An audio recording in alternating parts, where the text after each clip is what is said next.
하나님의 말씀은 마태복음 13장 44절 46절입니다. 천국은 마치 밭에 감추인 보화와 같으니 사람이 이를 발견한 후 숨겨두고 기뻐하며 돌아가서 자기의 소유를 다 팔아 그 밭을 사느니라. 또 천국은 마치 좋은 진주를 구하는 장사와 같으니 극히 값진 진주 하나를 발견함에 가서 자기의 소유를 다 팔아 그 진주를 사느니라. 아멘. 우리가 주일 낮 시간에 하나님 나라에 대해서 시리즈로 살펴보고 있습니다. 3주 전부터 하나님 나라의 말씀에 대해서 살펴보고 있습니다. 그러면서 3주 전에는 사실 우리의 신앙과 삶에서 가장 중요한 중심의 문제를 살펴보았습니다. 사실 중심이 옳아야 나머지가 가능합니다. 그리고 만군의 여호와 하나님은 중심을 보시는 분이시죠. 너무 중요하고요. 그 다음에 지난주에는 말씀드린 대로 다윗의 삶을 본보기로 삼아서 우리가 어떻게 주님을 추구하되 그렇게 말씀을 통해서도 주님을 찾고 말씀을 통해 주님의 길을 알기 위해 그토록 말씀을 묵상할 뿐만 아니라 간절히 기도하고 또 하나님을 예배하는, 그러면 철저히 주님의 길로 행하는 그 삶, 그렇게 해서 하나님께서 그 모든 약속을 그의 삶을 통해 성취하시는 그런 축복을 이렇게 경험하는 이 부분을 살펴보았습니다. 오늘은 예수님이 전파하신 메시지를 통해서 하나님 나라 말씀의 성격을 살펴보겠습니다. 근데 사실 이게 연결되더라고요, 이렇게 설교하다 보니까.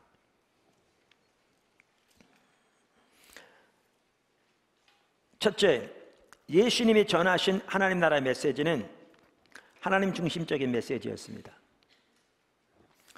예수님이 전하신 하나님 나라의 메시지는 하나님 중심적인 메시지였습니다. 사실 어떻게 보면 오늘 제가 나누는 이 부분은 여러분이 설교를 다 들었던 부분입니다. 한편으로 또 제 책 여기저기 흩어져 있는 내용들입니다. 제가 이 말씀 부분에서 그것을 모았습니다. 그래서 이 말씀 부분의 전체를 한번 여러분이 볼 수 있기를 바랍니다. 물론 우리 교회 예배 시간은 다른 교회에 비하면 매우 길지만 제가 오늘 이 전체를 다 살펴볼 수 있을지는 모르겠습니다. 근데 제가 나눠서는 안 하려고 합니다. 왜냐하면 전체를 보는 게 중요할 것 같아서. 우리가 이미 살펴본 대로 예수님이 감당하신 사역은 하나님 나라 사역이었습니다. 성경 전체가 그것을 명확하게 말하고 있고요. 그것을 가장 많이 강조하고 있는 성경책이 마태복음입니다. 그러면서 예수님은 하나님 나라의 사역을 감당하시되 그게 두 종류로 나눠져 있었습니다. 하나는 하나님 나라의 말씀을 선포하셨고 또 하나는 성령의 능력으로 하나님 나라의 사역을 감당하신 게 전인적인 치유 사역이었죠. 사실 이 둘이 같이 갔습니다. 그래서 조지 엘든 레드 등 하나님 나라에 대해서 연구하는 수많은 학자들이 얘기하듯이 예수님이 감당하신 성령의 능력으로 감당하신 전인적인 치유 사역은 하나님 나라가 이 땅에 임한 것을 보여주는 증거였습니다.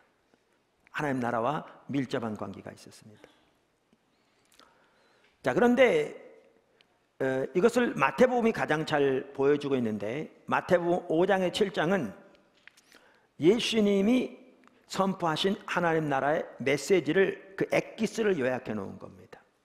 마태복음 5장에서 7장은 우리가 흔히 산상수훈이라고 하는, 우리가 이미 살펴본 대로 그 구조를 보면 알 수 있습니다. 그리고 8장과 9장은 예수님께서 성령의 능력으로 감당하신 그 하나님 나라의 전인적인 치유 사역, 그 부분의 성격을 잘 다루고 있습니다. 그래서 예수님이 전파하신 하나님 나라 메시지가 어떤 메시지였는가, 그것은 마태복음 5장의 7장을 보면 잘 아는데 오늘은 그 전체를 살펴볼 시간이 전혀 없고요. 과거에 수년 전에 우리가 그것을 시리즈로 살펴본 적이 있습니다. 자, 그런데 그 예수님이 전파하신 하나님 나라의 메시지를 한마디로 줄이면 하나님 중심적인 메시지였습니다. 자, 우선 자 보세요. 예수님이 전파하신 말씀은 우리 편에서는 우리가 그대로 살아야 할 삶입니다. 그렇잖아요. 그리고 그것은 우리가 또 전해야 할 말씀이죠. 그러니까 하나님 나라의 말씀은 우리 편에서는 우리가 살아야 할 하나님 나라의 삶이고요, 동시에 우리가 전해야 할 말씀이죠. 이 연결되어 있죠. 자, 그래서 이 하나님 중심적인 메시지였습니다. 우리가 살펴본 대로 하나님의 나라는 하나님의 다스림, 하나님의 통치, 하나님의 통치권을 의미합니다. 그래서 예수님이 전파하신 하나님 나라의 말씀은 하나님 중심적인 삶, 신앙의 본질, 하나님이 왕 대신 삶을 전하는 말씀이었습니다. 그걸 다른 말로 표현하면 하나님 중심적인 메시지였습니다. 우리는 대표적으로 몇 구절만 봐도 이렇게 잘 알 수 있는데요, 그 대표적인 한 구절이 오늘 읽은 본문 말씀입니다. 이 마태복음 13장에는 하나님 나라에 대한 비유가 많이 나오는데, 오늘 읽은 이 말씀에 나오는 비유도 하나님 나라에 대한 비유입니다. 자, 그러면서 오늘 본문을 다시 보시죠. 천국은, 이건 하나님 나라를 의미합니다. 그러니까 다른 복음서에는 하나님의 나라 이렇게 나와 있고요, 마태복음은 그것을 천국이라고 번역했는데 그것은 같은 것을 의미합니다. 그래서 여기 천국만 하더라도 우리가 죽어서 가는 그 천국만 말하는 게 아니라 우리가 이 땅에, 그러니까 이 땅에 이미 임한 그 하나님 나라를 포함해서 전체적인 하나님 나라를 의미합니다. 이 부분 이미 살펴보았습니다. 자, 그럼 하나님의 나라를 뭐에 비교하고 있습니까? 여기 오늘 본문에 보면 감추인 보화, 또 좋은 진주, 특별히 46절에 보면 극히 값진 진주로 비유하고 있습니다. 이것은 하나님 나라 혹은 하나님 나라의 왕이신 하나님이 혹은 예수님이 이 세상의 무엇과도 바꿀 수 없는 가장 값진 보화인 것을 의미합니다. 할렐루야. 그렇습니다. 하나님의 나라는, 하나님은 이 세상의 무엇으로도 감히 비교할 수도 바꿀 수 없는 가장 값진 보화입니다. 자, 그런데 오늘 비유해 보면 그 하나님 나라를 우리가 취하는 길이 뭐냐? 우리가 취하는 길이 우리의 모든 것으로 그걸 사는 겁니다. 우리의 모든 것을 사는 겁니다. 그러니까 이 말은 우리가 하나님 나라에 들어가는 것은 우리가 구원받는다는 말과 같은 뜻인데, 그리고 하나님 나라에 들어가는 것은 오직 믿음으로 되어지는데, 그러니까 이 말은 우리가 값을 주고 구원받는다, 그 얘기는 전혀 아닙니다. 그건 성경 전체적으로 볼 때 전혀 틀린 말입니다. 우리는 믿음으로 구원을 받고 하나님의 은혜로 값없이 구원을 받습니다. 우리의 구원은 오직 믿음으로, 오직 하나님의 은혜로 값없이 받는 것이죠. 근데 우리는 값없이 받지만 하나님이 우리를 구원하기 위해서 치르신 대가는 정말 큽니다. 값진 것이죠. 자, 그러면 여기에 모든 소유를 팔아 샀다, 이 말은 무슨 뜻입니까? 이 말은 우리의 믿음의 성격을 나타냅니다. 우리의 믿음의 성격을 나타냅니다. 그러니까 우리는 믿음으로 구원을 얻는데 그 믿음이 뭐냐라는 겁니다. 그 믿음이 단순히 예수님에 관한 몇 가지 성경적인 진리를 지적으로 동의하는 것을 의미하는 게 아닙니다. 그러니까 올바른 믿음을 가지려면 성경에 나오는 하나님에 관한, 예수님에 관한 진리를 지적으로 동의하는 그 믿음을 당연히 가져야 합니다. 그러나 단순히 성경적인 진리에 대한 지적인 동의가 성경이 말하는 구원받는 믿음은 아닙니다. 우리가 구원받는 믿음은 바로 우리를 위해 십자가에 돌아가신 하나님의 아들 예수 그리스도, 그분을 믿는 것인데, 그분을 믿으려면 뭐가 전제되어야 되느냐면 하나님께서 말씀을 토대로 하나님의 성령으로 우리를 위해 십자가에 돌아가신 하나님의 아들을 보게 하셔야 합니다. 깨닫게 하셔야 합니다. 발견하게 하셔야 합니다. 혹은 계시해 주셔야 합니다. 이것을 사도 바울은 고린도서 4장 6절에서 잘 말하죠. 고린도서 4장은 사도 바울이 이방인들에게 복음을 전하는 것을 말하는 성경이거든요. 그러면서 사도 바울은 이방인들에게 복음을 전하되 예수 그리스도를 처음부터 단순한 구세주로뿐만 아니라 주님으로 전한다, 그렇게 말하면서 예수님을 주님으로 전하고 이제 하나님께서 역사하시기를 의지하는 거죠. 그러면서 하나님께서 어떻게 하시기를 의지하느냐, 태초에 흑암 가운데서 빛이 있으라고 말씀하셨던 그 하나님, 창세기 1장에 나오는 사건이죠. 그 하나님께서 듣는 자들의 마음을 열어 그들이 예수 그리스도의 얼굴에 있는 하나님의 영광을 아는 빛을 그들이 볼 수 있도록 그 빛을 비춰주시기를 의지하는 거죠. 그러니까 다시 말해서 이 말은 하나님께서 성령을 통해 그들을 위해 십자가에 돌아가신 하나님의 아들 예수를 그들이 볼 수 있도록 깨닫게 해주시기를 의지하는 거죠. 그리고 그 예수님을 통해 하나님을 알게 되도록 기도하는 거죠. 그러면 사도 바울은 말하기를 이 빛이 가리웠으면 망하는 자들에게 가리워진 것인데 이 세상 신인 사탄이 그들의 마음을 혼미케 해서 그 빛이 비치지 못하게 가리운 것이라, 이렇게 말합니다. 그래서 우리가 구원받는 믿음을 가지려면 하나님께서 예수님을 우리에게 계시해 주셔야 합니다. 하나님의 말씀을 토대로 성령으로. 그것을 사도 바울은 예수 그리스도 얼굴에 있는 하나님의 영광을 아는 빛이라고 표현하고 있는 거죠. 그러면서 바로 그 이어지는 다음 절에 보면 우리는 질그릇인데 이 질그릇 안에 보화를 가졌다, 이렇게 말하는데 그 보화가 예수님을 아는 빛이죠. 예수님을 아는 빛이죠.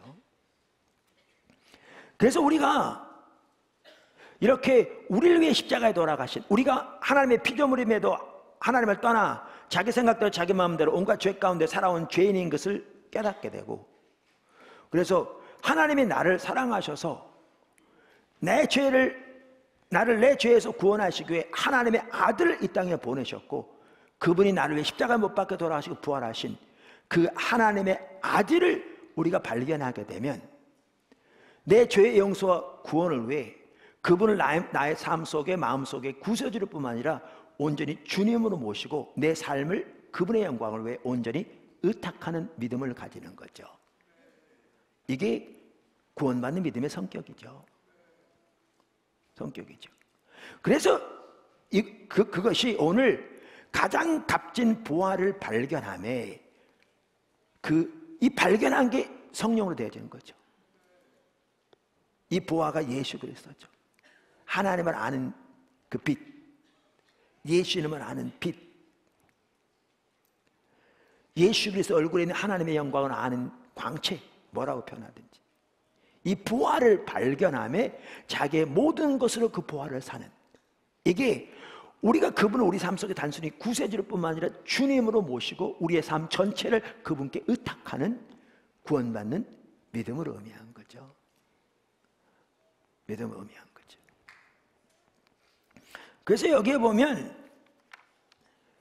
이걸 보아도 알 수 있듯이 하나님 나라는 하나님의 우리의 삶의 온전한 주인이 되시는 하나님 중심적인 삶을 말하고 있고, 그래서 하나님 나라의 메시지는 하나님 중심적인 메시지입니다. 할렐루야. 이거를 잘 볼 수 있는 또 한 구절이 어디냐면 아까도 말한 대로 이 마태복음 5장에서 7장에 보면 잘 나오지만 한 좋은 구절이 누가복음 14장입니다.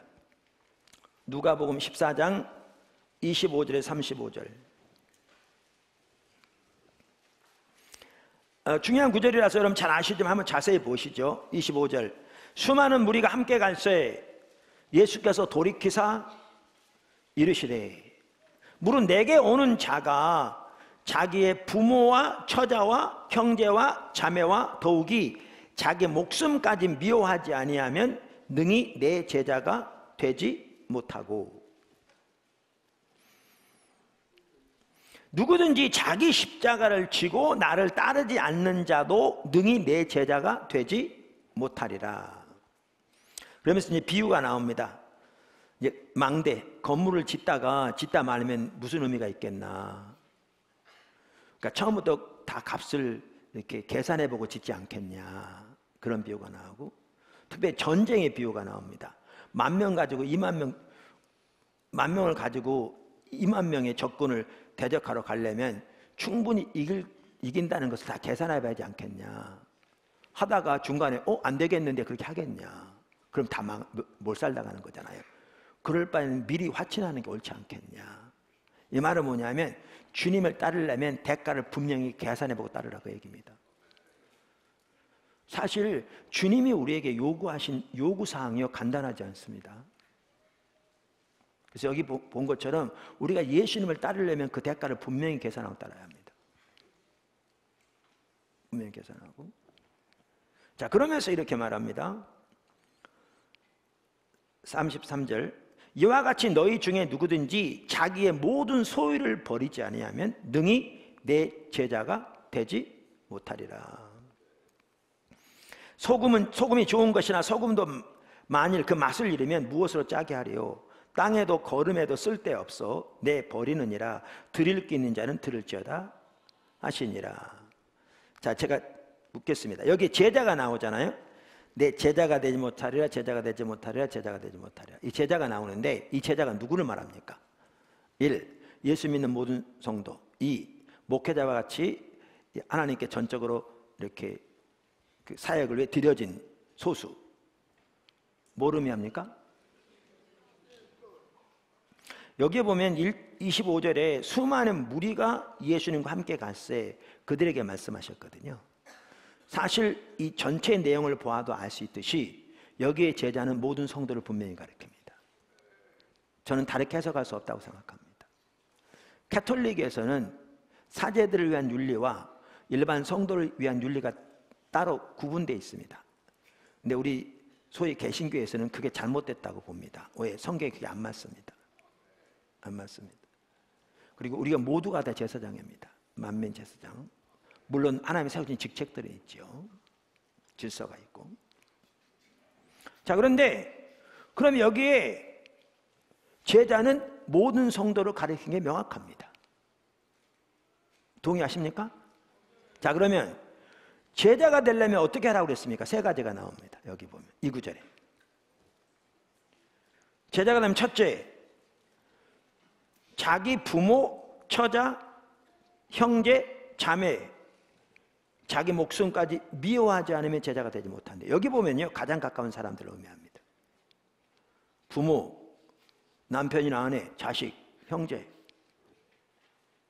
또 제자가 되려면 어떻게 하라고? 여기 보면 자기 십자가를 지고 따르지 않으면 제자가 되지 못한대요. 그 다음에 또 하나는 아까 33절에 모든 소유를 버리지 않으면 예수님이 제자가 되지 못한대요. 자, 이런 성경 구절을요, 오늘날 교회에서는 설교 많이 안 합니다. 왜냐하면 성도들이 부담스러워하거든요.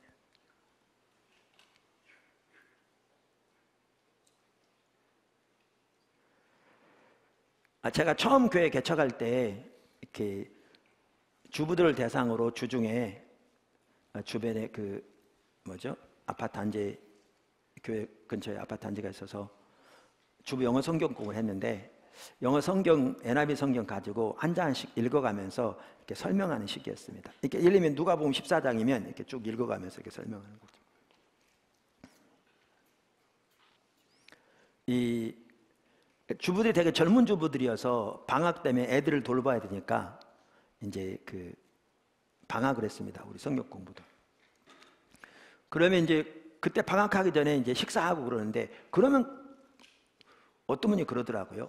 목사님, 우리가 여기 오기 쉬운 줄 아세요? 그러더라고요. 그랬더니 다른 분이, 목사님이 조금만 좀 쉽게 가르쳤다면, 쉽게 말하면 더 가볍게 가르쳤다면 우리가 벌써 이 교회를 옮겨왔을 텐데 그러더라고요. 그러니까 그분의 얘기가 뭐냐 하면, 이런 메시지를 들으면 이제 충격을 받는 거죠. 근데 왜 그분이 충격받는 줄 아십니까? 중심에 그래서 주님 뜻대로 살고자 하는 자세가 있으니까요. 오늘 대부분의 성도들은 뭐라고 하는 줄 아십니까? 그 말씀이죠. 목사님께 전하셔야죠. 근데 세상에 누가 그렇게 다 삽니까? 목사님 그렇게 사셔? 목사님 전하시고 사람은 우리가 할 테니까 그 신경 쓰지 마세요. 이런 식이죠. 대부분은. 근데 왜 그분은 그렇게 충격받았냐? 뭔가 주님의 뜻대로 살고자 하는데 메시지가 너무 강한 거죠. 제 메시지가 아니고 예수님의 메시지가. 그러니까 그분이 그러더라고요. 집에 가면 이렇게 뒤통수를 맞는 것 같아요. 그래서 집에 가 쓰러진대요. 속으로 내가 그럴 수도 있구나. 근데 그분이 아무리 생각해봐도 그 말이 맞대요. 쓰러져 있는데. 그래서 그 다음 주에 또 온대요. 근데 저는 이번 주에 14장 가지고 했으면 그 다음 장 15장 가지고 하는 거죠. 저는 그분이 그런 것도 모르고 그냥 성경 있는 대로 설명하는 거예요. 그러니까 근데 그분 입장에서는 깐님아 또 까는 거죠, 제가. 그래가지고 쓰러져서 시름시름하다 그 다음 주에 못 온대요. 그러면서 여기 오기 쉬운 줄 아느냐 그러는 거예요. 근데 그때 거기 그 성경국 오던 분들이요. 대부분 큰 교회 다니는 분들이었는데 큰 교회건 작은 교회건 목사님 오른팔을 왼팔 하는 헌신된 분들이었거든요. 그러니까 성경 공부하러 오죠. 제척교회. 근데 그분들이 메시지가 강해서 못 올 것 같으면 누가 오겠나 싶더라고요.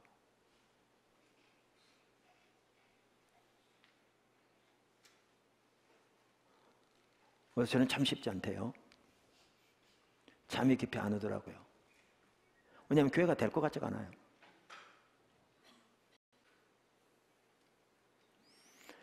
자, 그래서 많은 사람들이 이런 구절들을 이름이 안전하고요. 그러면서 어떻게 하냐면 여기에 제자를 그래서 높은 수준의 성숙한 사람으로 이해하는 거예요. 많은 사람들이. 근데 아까 살펴본 대로 여기에 제자는 모든 성도를 가리켜요. 그리고 이것은 주님을 따르는 가장 기본적인 길을 말해요.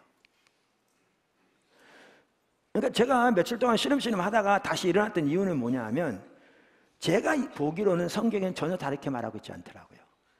지금은 또 선명히 전체가 보여요. 그러니까 훨씬 쉽죠. 자, 그러면 왜 예수님이 이렇게 말씀하셨나 하나씩 볼까요?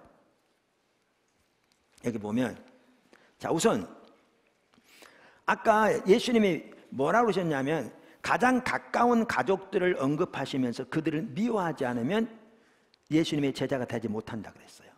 근데 이 말은 진짜 미워하란 말이 아닙니다. 우리가 성경 전체로 봐야 되거든요. 왜냐하면 마태복음 5장 44절에 보면 예수님께서 원수까지 사랑하라고 하셨어요.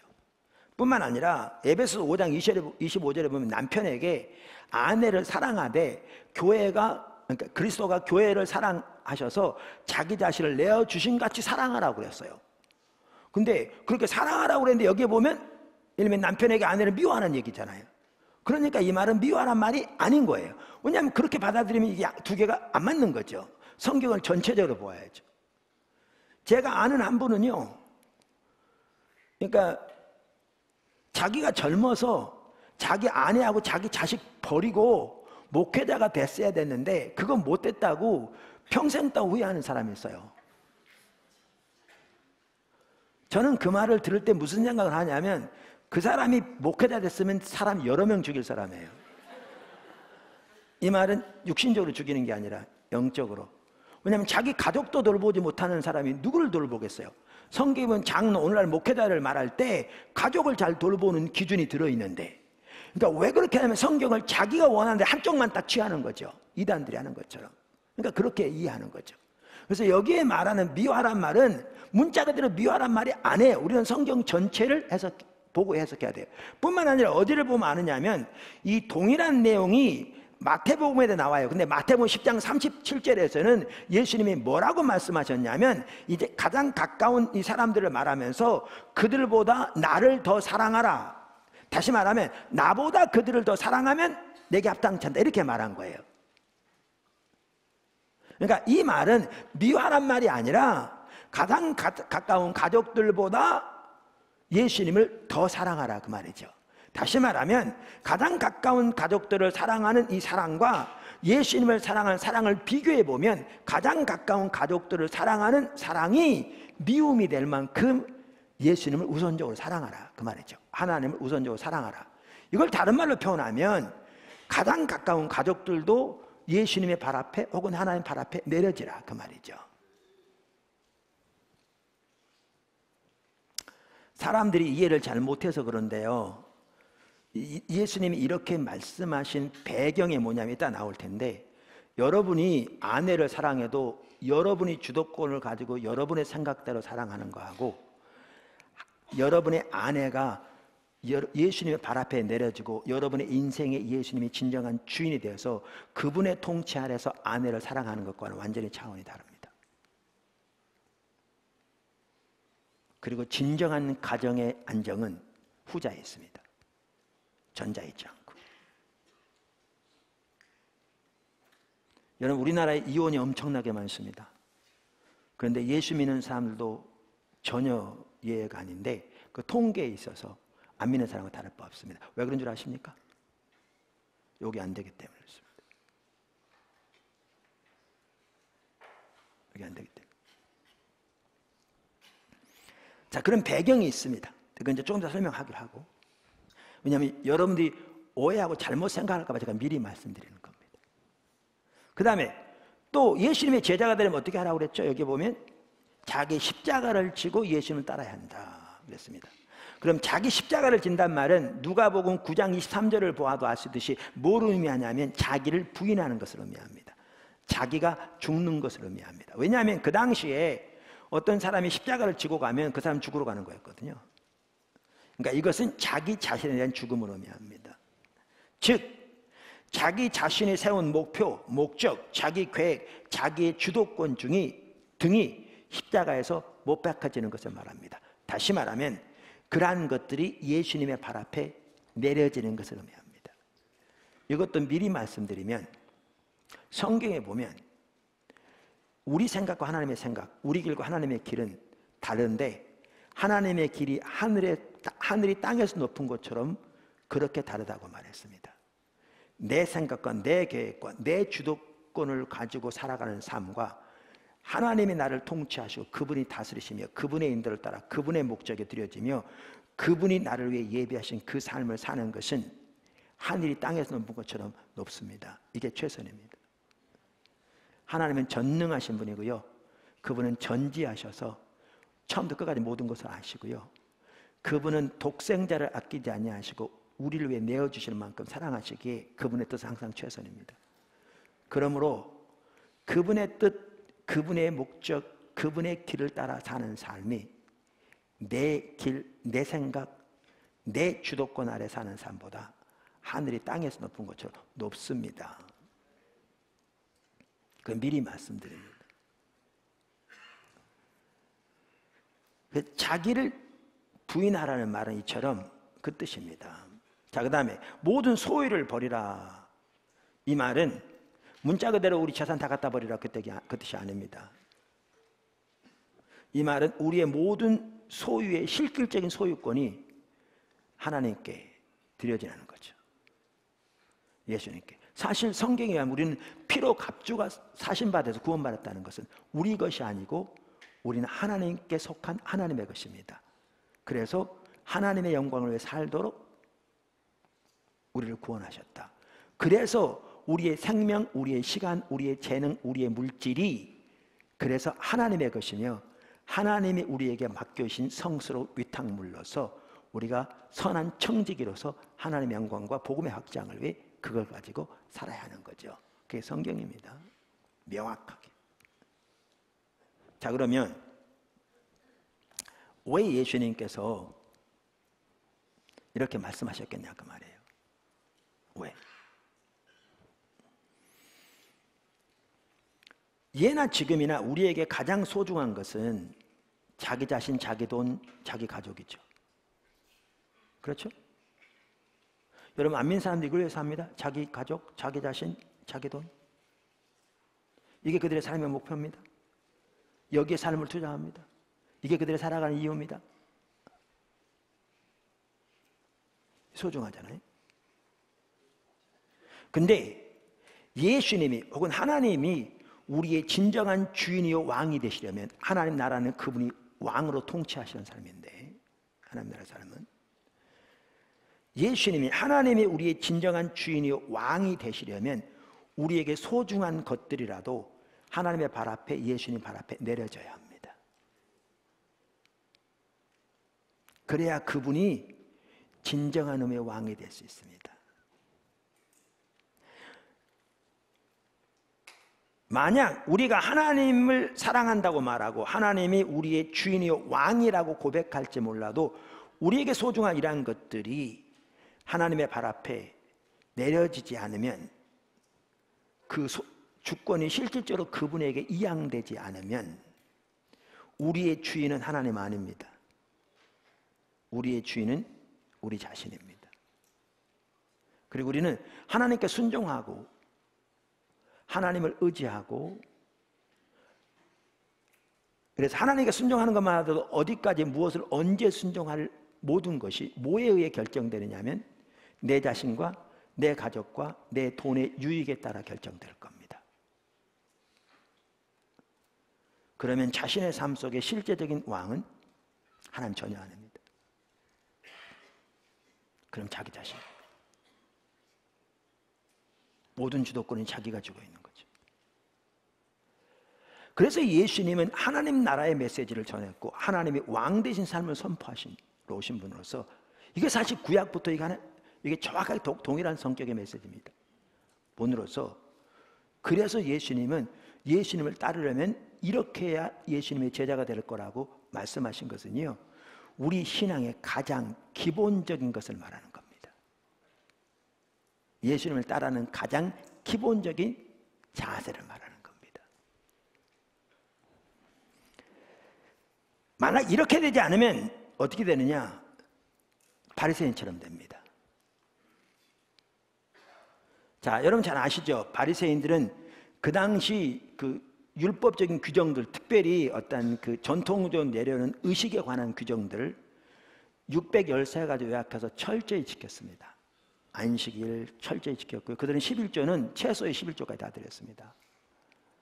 자, 그래서 그들은 하나님을 사랑한다고 생각했을까요? 안 했을까요? 답변이 없으시네. 제가 처음 교회 개척에 섬길 때요, 하나님을 사랑하는 것을 시리즈로 설교한 적이 있어요. 그랬더니 그 당시 교회에 사급 공무원 한 분이 계셨거든요. 그분이 저한테 그러더라고요. 목사님, 그 설교 그만하시죠? 아니, 기본적인 얘기를 왜 자꾸 하십니까? 아니, 우리 하나님 사랑하니까 주일날 교회에 나왔지. 그러니까 그분 입장에는 뭐냐 하면, 사급 공무원쯤 되니까 약속도 많고 할 일도 많을 텐데 주일날 하나님 사랑하니까 교회에 나왔는데 이미 사랑하는 사람들한테 한 번이면 됐지 왜 주일마다 하나님 사랑하는 똑같은 얘기를 하냐, 그 얘기예요. 이해되시죠? 안 되시나요? 근데 제 얘기 잘 들어보실래요? 그게 하나님을 사랑하는 것이면요, 바리새인들은 그분보다 몇십 배 사랑했어요. 왜냐하면 안식일을 지키되 지금 오늘 하는 것, 이런 거는 세 발의 피일 만큼 잘 지켰거든요. 11조 모든 규정들. 제가 예를 들잖아요. 자주 똑같은 얘기 맨날 하잖아요. A = B면 수학적으로는 B = A라고요. 똑같아요. 그러니까 5 = 3 더하기 2면 3 더하기 2 = 5예요. 똑같은 얘기예요, 수학적으로는.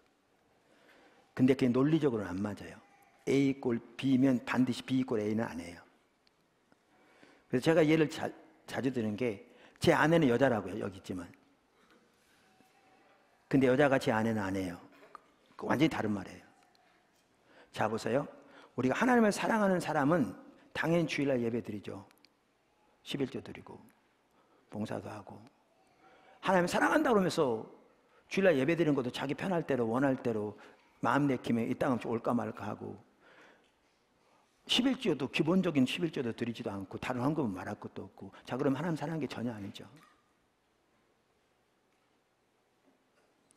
자기 아이 3살짜리 영어 유치원 보내면서 I'm a girl 이런 거 배우는 거 가서 한 달에 50만 원씩 보내면서, 그러니까 11조 드릴 돈이 없다고 안 드린 거면 그분에게는 하나님은 자기 딸 I'm a girl보다 더 못한 분인 거죠. 그러니까 하나님 사랑한 게 아니죠. 근데 잘 들으세요. 그런데 아까 A 꼴 B는 반드시 B 꼴 A는 아니라고 그랬잖아요. 주일날 빼놓지 않고 나와서 예배 드린다고 그게 하나님 사랑하는 건 아니에요. 11조 빼놓지 않고 드린다고 그게 하나님 사랑하는 거 아니에요. 하나님을 사랑하는 사람은 11조 당연히 드린다니까요. 예배 드리고 봉사도 하고. 근데 반대로 11조 잘한다고 그게 하나님 사랑하는 건 아니라고요.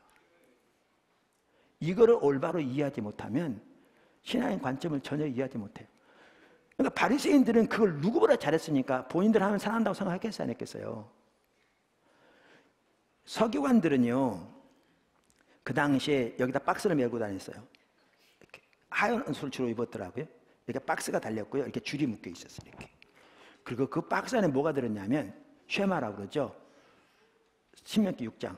들으라 이스라엘아, 여호와는 오직 하나이신 여호와이시니 너희는 마음과 뜻과 성품을 다해 주내 하나님 사랑하라. 이게 들어있었어요. 왜냐하면 성경에 그 말씀이 중요해서 이마에 붙이고 다니라고 그랬거든요. 그 말을 문자 그대로 받아들인 거예요. 그래서 여기다 박스를 달았어요. 손목은 매라고 해서 여기다 메고 다녔고요, 손목에다가.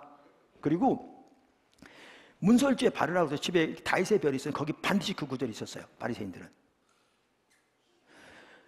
예수님께서 경문에 차를 넓게 했다고 그랬잖아요. 그게 뭐냐 하면 이 박스를 크게 했다는 거, 어떤 사람은 자기가 더 경건한 걸 보이기 위해서. 자, 그러면 그들이 그토록 철저하게 아까도 말한 대로 안식을 지키고 11조를 드리고 그 외부적인 규정들을 지켰으니까, 전통에 나온 의례와 그러니까 의식에 대한 주로 지켰으니까, 이렇게 말했으니까 본인들 하나님 사랑한다고 생각했을까 안 했을까요? 당연히 했겠죠. 그러니까 예수님이 그들에게, 자 보세요. 그러니까 서기관들과 바리새인들이 예수님께 나와서 그랬잖아요. 가장 큰 계명이 뭡니까? 그랬더니 예수님이 바로 그 말씀을 했더니 옳습니다 이렇게 했고, 그럼 예수님이 가장 큰 계명이 뭐냐고 물었더니 그들이 그 말을 한 거잖아요. 그러니까 그게 그 당시 팽배하게 다 알려진 것이고, 자기들은 그토록 종교적인 그런 의식들을 누구보다 열심히 잘했으니까 자기들은 누구보다 하나님을 사랑한다고 자부했겠죠. 그러니까 아까 그 성도가 그렇게 얘기한 거죠. 기본적인 얘기를 자꾸 하십니까? 주님 사랑하니까 교회에 나왔지. 근데 예수님은 바리새인들에게 뭐라고 그러시는데요? 이게 이제 관건인 거죠.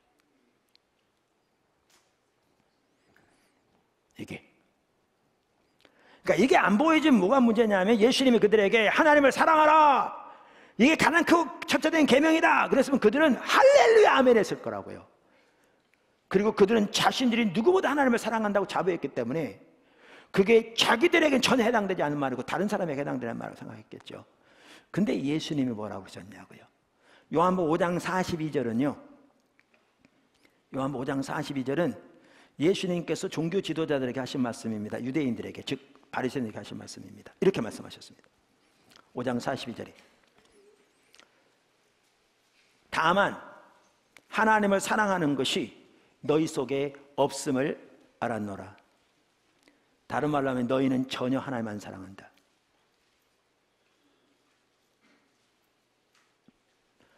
이게 심각한 겁니다. 본인들은 누구보다 하나님을 사랑한다고 자부하고 있는데 예수님은 그들에게 그들이 하나님 전혀 안 사랑한다는 거죠.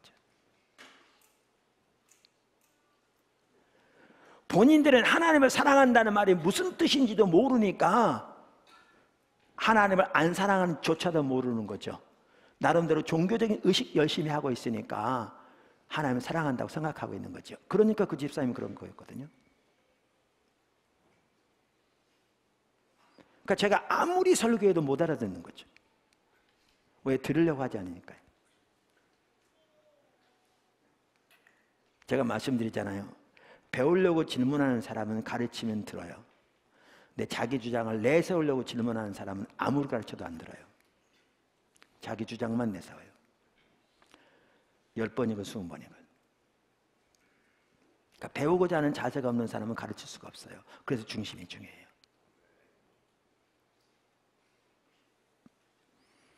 자, 그러면 왜 이렇게 예수님 말씀하셨냐는 거죠. 바리새인들은 그렇게 철저하게 종교적 의식을 했는데, 여기 보세요. 마태복음 23장 5절에 7절 한번 보실래요? 거기에 보면 마태복음 23장은 화로다 외식하는 서기관들과 바리새인들이요 라고 예수님이 7번씩이나 바리새인들을, 종교 지도자들 꾸짖는 말씀이잖아요. 거기에 나오는 얘기입니다. 그들의 모든 행위를 사람에게 보이고자 하나니 곧 그 경문 띠를 넓게 하며 옷수를 길게 하고 잔치의 윗자리와 회당의 높은 자리와 시장에서 문안 받는 것과 사람에게 랍비라 칭함을 받는 것을 좋아하느니라. 이걸 보면 뭘 할 수가 있는가 하면요, 그들은 자기 자신이 하나님 앞에 전혀 내려져 있지 않아요. 자기의 명예욕, 자기 주도권, 자기 입지 전혀 하나님 앞에 내려지지 않아요. 그래요, 안 그래요? 그래요. 그 다음에 누가복음 16장 13절 14절 이렇게 말해요.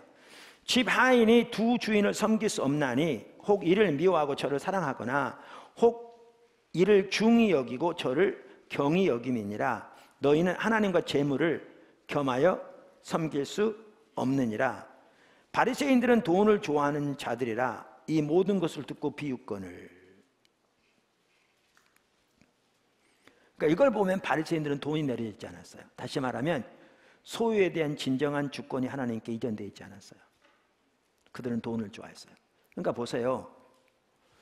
마태복음에 보면 예수님께서 외식하는 서기관들과 바리새인이라 꾸짖으며 사실 말씀 중에 뭐였냐면, 성전이 크냐, 금을 거룩히 하는 성전이 크냐, 금이 크냐, 그러면 소경이 우명이 그랬거든요. 이 말은 무슨 말 이거예요.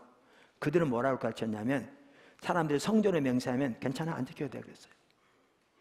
근데 금으로 맹세하면 너 반드시 지켜야 돼 그랬어요. 그러니까 주님이 그러는 거죠. 금을 거룩히 하는 성전이 크냐, 금이 크냐. 근데 왜 더 큰 것으로 맹세하면 안 지켜도 되고 왜 더 작은 것을 맹세하는데 지키라고 하느냐. 이게 뭐와 관련인지 아세요? 이거 관련돼요. 돈. 예수님이 그들의 보기에 전통을 안 지키니까 비방하잖아요. 그러니까 예수님이 그러죠. 너희는 어찌하여 장로의 유전으로 하나님의 말씀을 어기느냐. 그 장로의 유전 전통 중에 하나가 뭐냐 하면 고르반이라는 게 있었어요. 고르반이 뭐냐 하면, 여러분 10계명 중에 5계명이 부모를 공경하라는 거예요. 근데 부모를 공경하라는 말 속에는 부모의 부양의 의미가 포함되어 있어요. 그러니까 자녀가 부모를 부양하는 것은 성경적인 의무입니다. 이게 들어있어요. 근데 그 당시 종교 지도자들은 뭐라고 가르쳤냐면, 부모에게 부양할 것을 하나님께 드리면 부모에게 안 해도 된다고 가르쳤어요. 이게 고르반이에요. 그래서 수많은 젊은이들이 부모에게 마땅히 해야 할 그 의무를 하지 않기 위해 하나님께 드리겠다고 맹세했어요. 10계명은 가장 어떻게 보면 하나님의 명령을 함축해 놓은 건데, 심지어 5계명인 부모에 대한 계명은 일부 학자들은 하나님께 대한 계명이라고 볼 만큼 어떻게 보면 중요한 계명인데, 근데 그들은 그렇게 한 거죠. 장로의 전통 유전을 가지고 하나님의 명령을 어긴 거죠. 왜요? 돈 때문에. 자, 그럼 이렇습니다. 그들은 종교적인 의식을 많이 해서, 그러기 때문에 본인들은 하나님을 사랑한다고 했을지 모르지만, 그들은 실로 하나님 앞에 자기 자신, 자기 가족에 대한 건 언급이 없는 것 같더라고요. 그러나 자기 자신, 자기 명예, 자기 입지, 자기 자리, 자기 주의, 사람들의 자기 평가, 이 모든 것뿐만 아니라 돈에 대한 집착이 전혀 내려있지 않았어요. 그러니까 그들의 주인은 하나님 아니었어요. 그때 하나님 안 사랑했어요.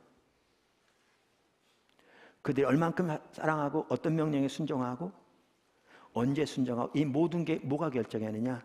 자기 자신과 자기 가족과 자기 돈의 유익이 결정했어요. 실제 그들의 주인은 자기 자신이었어요. 자기 자신과 자기 가족과 자기 돈이 그들의 우상이었어요. 그래서 예수님이 돈과 하나님을 동시에 못 섬긴다고 그러죠. 보세요. 이게 안 되면 주님의 제자가 올바로 못 된다는 게 하나님 백성으로서 올바른 삶이 될 수가 없어요. 그게 우상숭배인데. 자, 그러면 그렇게 우리가 이해한다면 오늘날 주일날 빼놓지 않고 교회에 나와서 예배드리는 성도들 중에서도 진정한 의미에서 하나님을 사랑하는 사람 그렇게 많지 않아요. 근데 우리는 이런 메시지 듣기 원치 않아요. 왜? 부담스럽거든요. 그리고 목회자는 이런 설교 잘 안 해요. 왜요? 그럼 교회가 성장 안 됐거든요.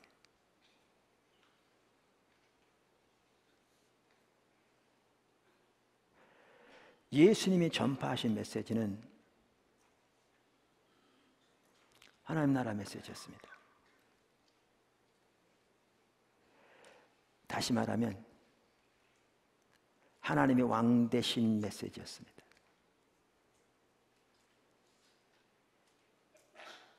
신앙의 본질 십자가의 복음 다 같은 성격이었습니다.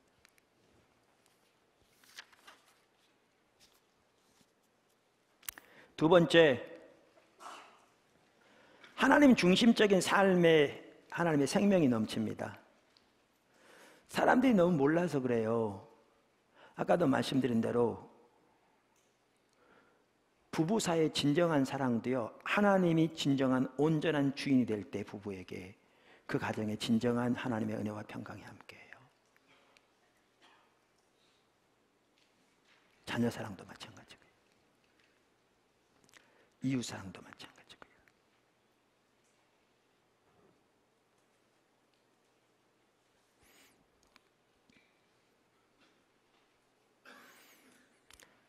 저는 이와 관련해서 이렇게 볼 수 있는 좋은 구절이, 중요한 구절이 마태복음 10장 38절 39절이라고 생각합니다.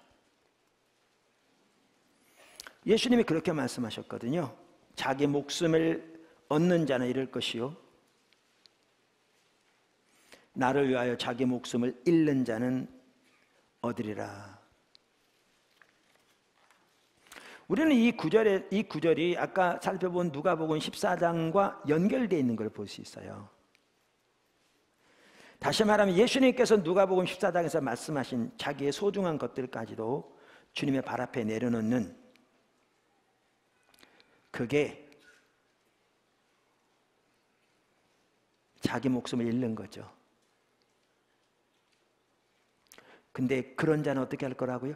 얻을 거라고요. 왜요? 그런 자가 하나님을 소유하게 될 거거든요.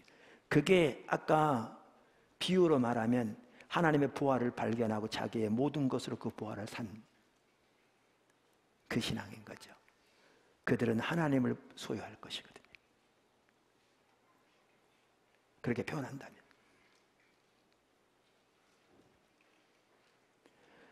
그래서 하나님이 왕으로서 그들의 삶 속에 통치하시고 그들의 삶 가운데 함께 하시고 임마누엘 하나님이 그들 가운데서 그들을 통해서 역사하실 것이기 때문에 하나님이 예비하신 생명과 은혜가 그들의 삶 속에 넘치게 되는 거죠. 그게 진정한 축복이죠.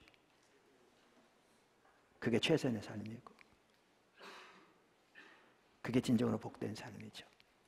근데 예수님이 또 뭐라고 그러시냐면 누구든지 자기를 얻고자 하는 자는 잃을 것이라고 했어요. 그러니까 그게 예를 들면 바리새인과 같은 겁니다. 그들은 얻고자 하는 자들이죠.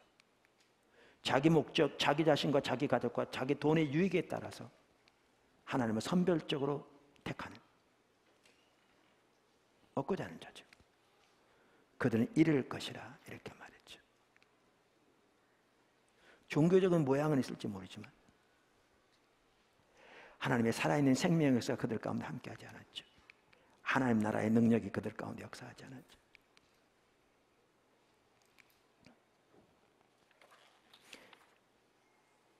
우리는 하나님 중심적인 삶에만 하나님의 생명이 넘치는 것을 신명기 30장에 보면 잘 알 수 있습니다. 우리가 여러 번 살펴봤기 때문에 여긴 자세하게 안 살펴보려고 합니다. 하나님이 한쪽에는 생명과 복, 다른 쪽에는 사망과 화를 두었다고 하시면서 너희와 너희 자손이 살기 위해 생명을 택하라 그랬어요. 다른 말은 복을 택하라. 그러면서 하나님이 내 생명이라, 하나님 택하라는 말이죠. 사람 택한 길이 뭐냐? 하나님과 친밀한 교제 가운데서, 즉 하나님께 착 달라붙어 있어서 하나님의 존재를 다 사랑하고, 아까 지금 나눈 것처럼, 그리고 하나님의 말씀을 지키고 하나님의 길로 향하며 하나님의 목소리를 경종하는 게 정확하게 하는 중적인 삶이죠. 이게 신앙의 본질. 이 삶을 살 때 이게 하나님을 택하는 길이죠. 그리고 하나님을 택하면 하나님 우리와 함께 하셔서 살아계신 하나님이 하나님의 백성들을 가운데 백성들을 통해서 하나님이 하신 일을 마음껏 행하심으로 거기에 하나님의 살아계신 생명의 역사가 넘치게 되는 거죠. 이게 우리 신앙이죠. 그게 다윗의 삶 속에 그렇게 했고, 성경에 나오는 하나님의 귀한 사람들 삶 속에 그런 역사가 일어났죠. 예수님이요 정확하게 동일한 성격의 말씀을 전하셨어요. 반대로 아까 이런 보셨어요? 누가복음 14장에 보면 예수님이 그렇게 말씀하셨잖아요. 이렇게 쭉 말씀을 하는 다음에 끝부분에 뭐라고 말씀하셨어요? 34절에 소금은 좋은 것이나 소금도 그 맛을 잃으면 무엇으로 짜게 하리요? 왜 이 말이 여기 나온 줄 아세요? 이 말은요, 우리가 예수님의 제자로 삶을 살아가되 여기서 말한 것처럼 그렇게 진정한 주님의 제자로 살아갈 때 그때야 비로소 우리가 소금의 역할을 감당할 수 있습니다. 왜냐하면 아까도 말씀드린 대로, 그러니까 성경에 보면 우리가 세상의 빛이라 그랬잖아요. 세상의 소금이라. 그런데 진정한 빛과 소금은 예수님이거든요. 우리 속에 세상을 변화시킬 수 있는 소금의 능력이 없어요. 세상을 밝힐 빛이 없다고요. 예수님이 우리 삶 속에 거하시며 우리를 통치하시고 다스리시며 우리를 통해 주님의 그 능력을 나타내실 때야 비로소 우리는 소금과 빛의 역할을 감당할 수 있어요. 그래서 우리 빛으로 따지면 우리는 태양처럼 스스로 자기가 빛을 내는 그러한 빛이 아니고요, 달처럼 빛을 반사하는 빛이에요. 그런데 예수님의 진정한 제자로서 이렇게 주님을 사랑하고 주님의 제자로서 우리가 그렇게 설 때에 거기에 하나님의 생명이 넘칠 뿐만 아니라 주님이 우리를 통해서 주님의 능력과 은혜를 나타내시고 주님의 역사를 나타내셔서 비로소 우리가 빛과 소금으로 그 일을 감당하게 되는 거죠. 근데 왜 이 구절이 여기 있냐면, 우리가 여기서 떠나면, 그러니까 아까도 말한 대로 이렇게 하지 않으면 능히 내 제자가 되지 못하라고 했는데, 그렇게 진정한 의미에서 주님이 우리의 왕 되신 삶이 되지 않으면 그게 정확하게 소금의 맛을 잃은 겁니다. 그러면 종교적인 모양을 쓸지 몰라도요, 우리는 정확하게 맛을 잃은 소금이 되고 맙니다. 여러분, 소금이 맛을 잃으면 성경이 어떻게 한다고 그랬죠? 밖에 버려 밟힐 거라고 그랬어요. 요즘은 소금이 정제되기 때문에 안 썩는답니다. 오래돼도. 어떨 땐 오래될수록 좋을 수도 있죠. 그런데 초대교회 당시에는요, 요즘처럼 소금이 있는 게 아니라 바다에서 해초 같은 걸 건져다가 썼답니다. 그러니까 거기가 소금기가 들어있잖아요. 그러다 보니까 썩을 수 있었다면, 해초가 썩으면. 그러면 여러분, 인간의 변두요 거름으로 써요. 근데 소금이 썩으면 쓸 데가 없었어요. 그래서 밖에 버렸어요. 그럼 사람의 발표였어요. 우리 기독교인이 맛을 잃으면요, 세상 사람보다 못하게 돼요. 그리고 조롱과 멸시를 받게 돼요.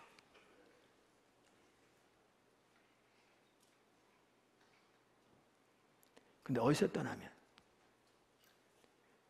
하나님 중증의 삶에 떠나면.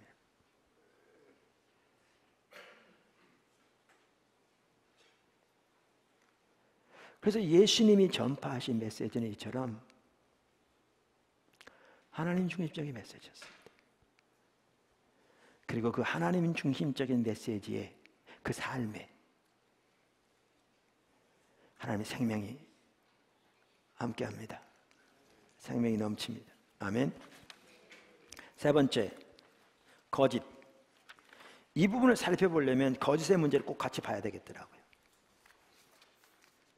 거짓의 문제입니다. 어느 시대건 신앙이 타락하면 거짓이 팽배합니다. 우리가 그것을 잘 볼 수 있는 시대가 예레미야 시대입니다. 그때는 신앙이 타락해서 하나님 백성들의 신앙이 타락해서 나라가 실제로 망한 상황입니다. 우리는 성경 몇 구절만 보아도 그 시대가 얼마나 거짓이 팽배했는가를 볼 수 있습니다. 제가 몇 구절 읽어보겠습니다. 예레미야 5장 31절. 선지자들은 거짓을 예언하며 제사장들은 자기 권력으로 다스리며 내 백성은 그것을 좋게 여기니 그 결국에는 너희가 어찌하려느냐. 거짓을 예언한대요. 그 백성들은 좋아하고. 예레미야 6장 13절. 이는 그들이 가장 작은 자로부터 큰 자까지 다 개역 한글에 탐람하며 이렇게 되어 있는데 선지자부터 제사장까지 다 거짓을 행함이라. 그러니까 제사장 선지자 할 것 없이 큰 자부터 작은 자까지 다 탐심으로 가득하며 거짓을 행한다 이렇게 되어 있습니다. 8장 5절. 이 예루살렘 백성이 항상 나를 떠나 물러가면 어찌미뇨. 그들이 거짓을 고집하고 돌아오기를 거절하도다. 그러니까 하나님 백성들이 거짓을 고집하고 하나님께 돌아오기를 거절한대요. 그래서 성경 구절들을 보면요, 그 당시 종교 지도자들, 선지자, 제사장, 율법사, 서기관, 현인 할 것 없이 모두가 다 작은 자부터 큰 자까지 거짓을 행하고 하나님 백성들은 그 거짓을 좋아하고 거짓을 고집하고 하나님께 돌아오기를 거절했다 이렇게 써 있습니다.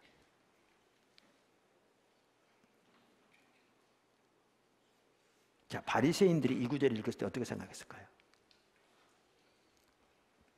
이렇게 생각했을 겁니다. 야, 정말 타락했다. 그러니까 심판이 오지. 그러니까 나라가 망했지. 근데 바리새인들은 누구보다 자기들은 진리를 좋아한다고 자부했거든요. 그럼 자기들이 예레미야 시대처럼 거짓을 좋아해서 나라가 망하고 있다는 사실을 상상이나 했을까요? 안 했겠죠. 근데 실제로 예수님 시대에 예수님께서 유대인들에게 다가오는 심판을 말씀하시고 한 세대가 지나기 전에 예루살렘이 멸망했거든요. 예레미야 시대와 똑같이. 그러면 그들이 똑같은 상태에 있었는데도 왜 몰랐죠? 여기 거짓이 모르면지를 몰랐으니까요. 오늘날도 이런 구절을 읽으면 우리는 그래요. 야, 그 시대 정말 타락했구나. 그러니까 나라가 망하지. 근데 우리는 진리를 좋아하잖아요. 그러니까 저들과 다르다고 생각하죠. 문제는 여기에 거짓이 뭘 말하냐는 거죠. 그걸 봐야죠. 왜 이게 중요하냐면요, 우리가 지금 말씀을 살펴보고 있거든요. 말씀을. 자, 그러면 여기 지금 뭐를 거짓이라고 그랬는가를 보아야 합니다. 그것을 볼 수 있는 가장 좋은 구절이 예레미야 6장 12절에서 13절입니다. 14절. 내가 그 땅 주민에게 내 손을 펼 것인즉 그들의 집과 밭과 아내가 타인의 소유로 이전되리라. 여호와의 말씀이니라. 심판을 말씀하시죠. 그 이유는 그들이 가장 작은 자로부터 큰 자까지 다 탐욕을 부리며, 개역 개정판입니다. 선지자로부터 제사장까지 다 거짓을 행함이라. 자, 그러면서 그러니까 하나님이 심판하실 텐데 거짓 때문에 심판하실 거라 그 얘기예요. 그 핵심적인 이유로. 그러면 14절에 보면 그 거짓의 성격이 나옵니다. 그들이 내 백성의 상처를 가볍게 여기면서 말하기를 평강하다 평강하다나 평강이 없도다. 그리고 여기에 말하는 거짓이 뭔 줄 아십니까? 평강이 없는데 평강이 있다고 선포한다고 그걸 거짓이라는 겁니다. 그럼 어떤 분들은 이럴 수 있어요. 뭔가 중대한 일이 같은 겨우 그걸 가지고 그러느냐, 그럴 수 있는데 아니에요. 매우 중대한 일이에요. 자, 여기 평강이란 말은요, 히브리어 샬롬인데 단순한 마음의 평안을 말하는 것이 아니고 우리의 삶의 모든 영역에 하나님의 통치하심으로 우리 삶 속에 하나님의 생명과 은혜가 넘친 걸 말합니다. 아까 하나님이 신명기 30장에 내가 한쪽에는 생명과 복을 두고 다른 쪽에 사망과 화를 두었다 그랬잖아요.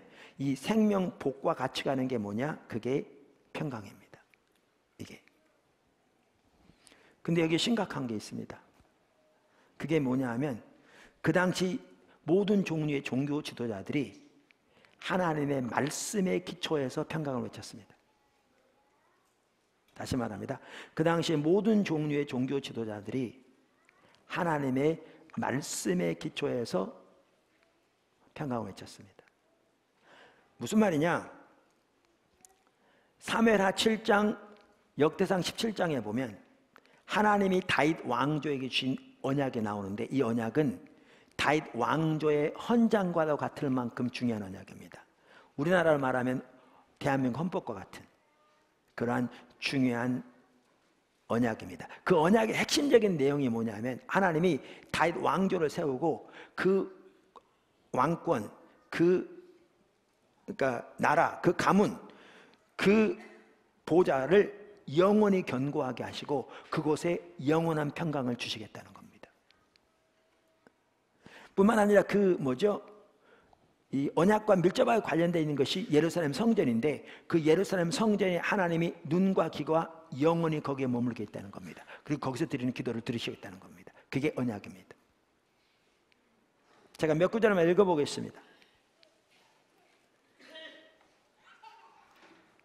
역대상 22장 10절 저가 내 이름을 위하여 전을 건축할지라 저는 내 아들이 되고 나는 저의 아비가 되어 그의 나라 위를 왕위를 이스라엘 위에 굳게 세워 영원까지 이르게 하리라. 사무엘하 7장 16절 내 집과 다윗에게 주신 약속입니다. 내 가문과 그 말이죠. 내 나라가 내 앞에서 영원히 보존되고 내 왕위가 영원히 견고하리라. 주신 약속입니다. 아까 그 성전에 대한 약속 열왕기사 9장 3절에 내가 내 앞에서 기도하며 간구함을 내가 들었은즉 내가 너희 건축한 이 전을 거룩하게 하여 나의 이름을 영원히 그곳에 두며 나의 눈과 나의 마음이 항상 거기 있으리라. 어디요? 예루살렘 성전에. 역대상 23장 25절 다윗이 이르기를 이스라엘 하나님 여호와께서 평강을 그 백성에게 주시고 예루살렘에 영원히 거하시나니. 자 보세요. 그 당시 종교 지도자들이 왜 평강을 외쳤는지 아십니까? 하나님이 자 보세요. 예레미야 시대에 그 나라가 다윗의 나라였어요. 다윗의 자손이 왕위에 앉아 있었습니다. 그 나라를 다스리고 있었습니다. 그 가문이요 다윗의 가문이었습니다. 그 보좌 다윗의 보좌였습니다. 그래서 하나님께서 다윗에게 준 언약대로 하나님이 이 나라를 영원히 보존하고 이 나라 왕위를 영원히 견고하게 하고 이것을 평강을 영원히 주시고 하나님의 눈과 귀가 거기 예루살렘 성전에 영원히 머물러 있어서 거기서 드리는 기도를 응답하시고 그 나라를 보존하실 것이라고 약속하셨기 때문에 그러니까 그들이 성경에 기초해서 하나님의 약속에 기초해서 평강을 외쳤습니다.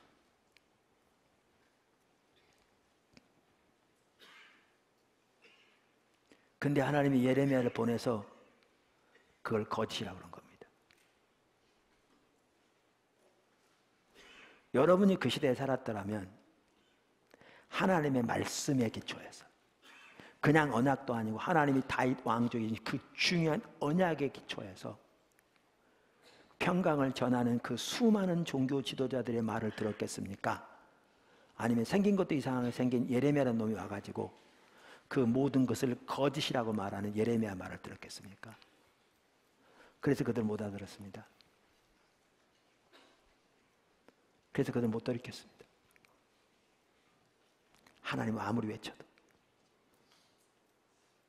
하나님은 그랬잖아요. 예루살렘 성전에 보내서 예레미야 7장 10절에 보면 이것이 여호와의 성전이라 이것이 여호와의 성전이라 이것이 여호와의 성전이라는 거짓말을 믿지 말라.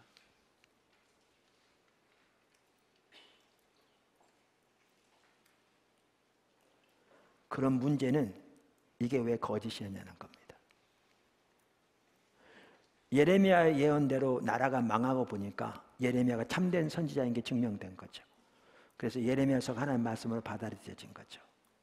그러니까 예수님 시대의 바리새인들은 예레미야서를 하나님의 말씀으로 받아들였기 때문에 예레미야 시대의 자기 조상들이 거짓이 팽배한 건 알았는데, 성경에 써 있으니까 그 거짓이 뭔지를 모르니까 자기들이 똑같은 상태에 있으면서도 몰랐죠.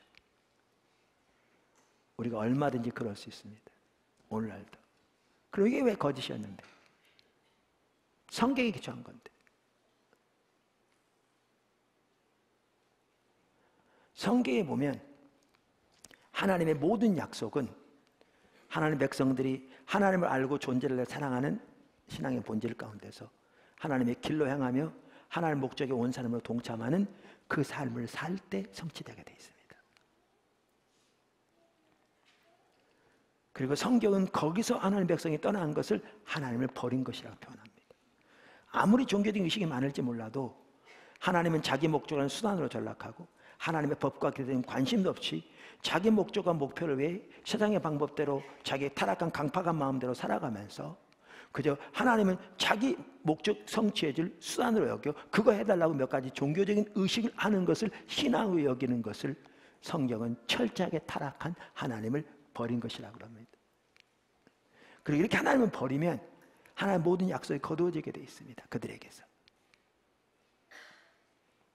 그래서 신명기서부터 하나님의 백성이 하나님을 떠나면, 그래서 우상을 숭배하면 이 성전이라도 다 폐허가 되게 하실 거라고 이미 기록되어 있습니다. 성경에. 근데 문제는 이거죠. 예레미야 당시 모든 종교 지도자들이, 대부분의 종교 지도자들이 하나님을 떠나 있으니까 영적인 관점이 어두워지니까 뭐가 참다운 신앙인지 전혀 인식하지 못하고 하나님의 백성들이 하나님을 버린 상태에 있다는 걸 전혀 깨닫지 못한 거죠. 예레미야 2장 13절은 명백하게 말하기를 이 백성이 두 가지 악을 범했는데 하나는 생수의 근원인 나를 버렸다고 써있는데, 그리고 신명기 3장 거기서 떠난 게 하나님 버린 거라고 예레미야 7장에도 분명히 기록되어 있는데 사실은 모르는 거죠. 모를 뿐만 아니라 그래서 하나님 버린 상태에 있는데 그 사실을 전혀 인식하지 못하고 하나님의 약속 중에서 하나님 버리면 심판한다고 성경이 써 있는데도 불구하고 전혀 인식하지 못할 뿐만 아니라 하나님 버린 상태도 깨닫지 못하고 성경에 나와 있는 약속 중에 좋은 약속만 임의로 골라서 저들에게 축복을 외치기 바쁜 거죠. 그러니까 이게 말씀에 나온 얘기일지 몰라도 거짓인 거죠. 정확하게.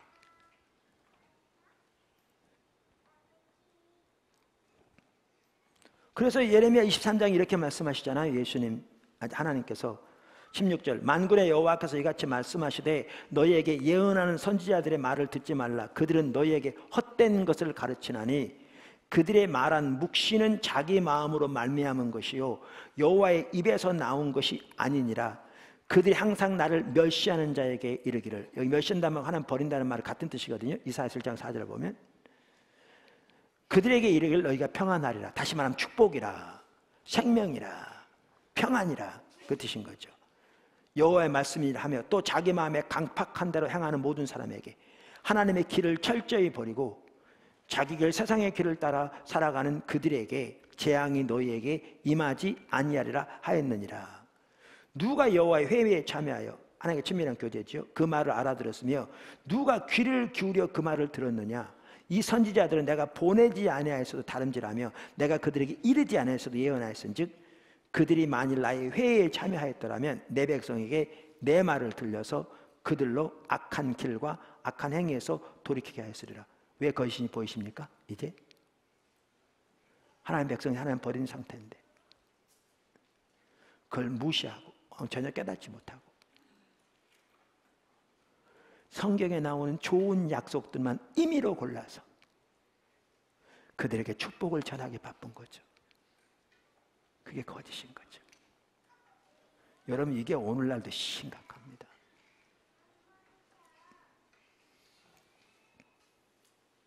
근데 왜 그럼 그렇게 한 줄 아십니까? 어느 시대건 신앙이 타락하면 하나님의 백성들은 거짓을 좋아합니다.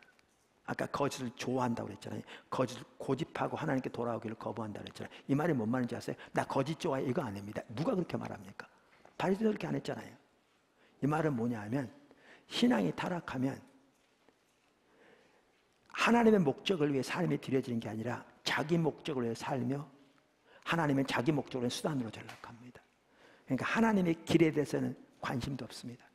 하나님의 목적에는 관심도 없습니다.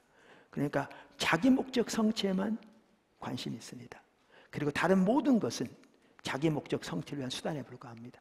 하나님께 드리는 제사도, 하나님께 드리는 헌금도, 하나님께 드리는 봉사도 다 자기 목적을 위한 수단에 불과합니다. 그러니까 그들은 다윗처럼, 지난주에 살펴본 다윗처럼 하나님의 길을 알아 그 가운데 서기 위해 하나님 말씀 앞에 하나님의 길을 알기 위해 그토록 애통함으로 서는 게 전혀 없고, 이사야 30장이 말한 것처럼 하나님의 법에 대한 관심도 없습니다. 자기 목적 성취에만 관심이 있습니다. 소위 말하면 복 받는 데만 관심이 있습니다. 문제 해결되면 있는 데만 관심이 있습니다. 자기 사업 잘 되는 데만 관심이 있습니다. 자기 자녀 좋은 학교 들어간 데만 관심이 있습니다. 이렇게 전락하고 맙니다. 그러니까 그들이 원하는 것은 결국 축복뿐입니다. 그 평강뿐입니다. 부드러운 메시지뿐입니다. 그러니까 그 당시 종교 지도자들은 그들의 환심을 사기 위해 그들이 요구하는, 그들이 원하는 평강을 전한 겁니다. 좋은 약속들만 임의로 골라서 하나님을 떠나 있는 백성에게, 그들이 하나님과 동행하는 친밀한 교제 가운데 있다면 전혀 다른 차원입니다. 그리고 하나님의 인도를 따라서 전하는 건 전혀 다른 차원인데, 그래서 거짓인 겁니다. 그래서 하나님 백성들이 거짓을 고집하고 하나님께 돌아오기를 거절하는 겁니다. 이게요, 그 시대만의 문제가 아닙니다. 그래서 우리가 하나님의 말씀을 살펴볼 때 이 거짓의 문제를 반드시 살펴봐야 합니다. 거짓은 그래서 하나님의 말씀이 아닙니다. 성경에서 나온 말일지 몰라도 하나님의 말씀이 아니에요. 여기 나온 것처럼.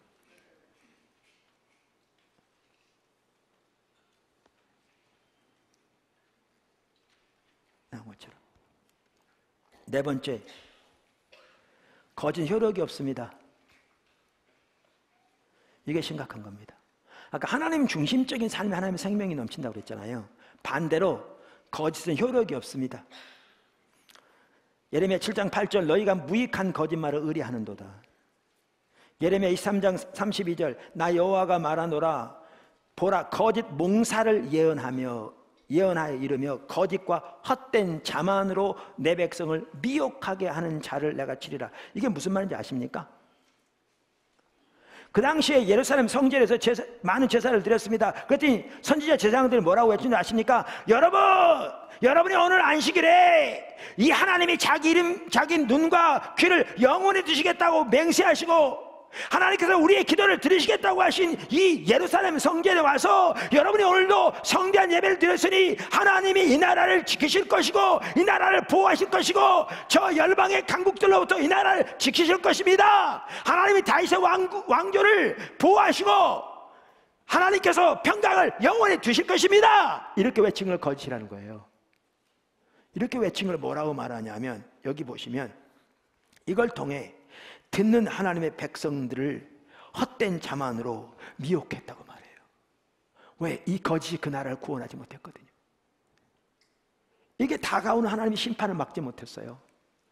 왜냐하면 하나님께 하나님의 심판이 막아지려면 그들이 하나님께 돌아왔어야 되는데, 신앙의 본질로 돌아온 하나님 중심적인 삶으로 돌아왔어야 되는데, 하나님 중심적인 메시지니까 나와 내 회의에 참여했더라면 내 말을 저들에게 들려서 그 악한 일에 돌이키게 하였으리라. 이렇게 해서 그들이 자기 강팍한 마음을 따라 사는 자기 중심적인 삶에서 하나님 중심적인 삶으로 돌이켜져야 했을 텐데, 그러면 살았을 텐데, 그걸 그대로 묵과하고 성경에 나온 좋은 약속들만 임의로 골라서 저들에게 축복과 평강을 외쳐더니 이것은 그들을 마약으로 미혹시키는 것에 불과한 것처럼 얘기해요. 헛된 자만으로 내 백성을 미혹해 하는 자들이라고 표현해요. 거짓은 효력이 없어요. 그러면서 그들에 대한 심판을 말씀하시면 내가 그들을 보내지 아니하였으며 명하지 아니하였나니 그들이 이 백성에게 아무 유익이 없으리라. 보세요. 거짓은 효력이 없어요. 이거를 잘 보여주는 구절이 또한 에스겔서 13장입니다. 에스겔서가 예레미야 같은 시대거든요. 13장 2절 인자야 너는 이스라엘의 예언하는 선지자들에게 경고하여 예언하되 자기 마음대로 예언한 자에게 말하기를 여호와 말씀 똑같아요. 아까 누구 마음대로? 하나님과의 친밀한 교제 가운데서 하나님의 관점에서 오늘날 하나님 백성들이 처해 있는 영적인 현실을 보고 하나님의 인도를 따라 저들을 하나님께로 돌이키며 하나님의 길로 돌이키는 메시지가 전파돼야 되는데 그게 예수님이 전하셨던 메시지인데 그게 하나님의 옳은 선지자들이 전했던 메시지인데 그게 사도들이 전했던 메시지인데 그렇게 하지 않고 하나님 백성들이 처한 영적인 상태를 전혀 인식하지 못하고 혹은 무시하고 저들이 요구하는 성경에 나온 좋은 축복들만 골라서 그래서 오늘날 많은 분들이 어떤 분이 그러잖아요. 오늘날 교회에서는 제5복음서만 가지고 설교한다고. 무슨 말이냐면 성경 중에서 좋은 말만 골라서 따로 모아서 거기서만 설교한다고.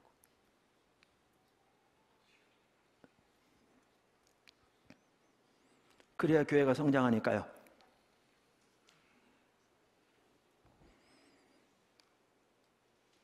오늘날 이게 목회자의 문제반 같습니까?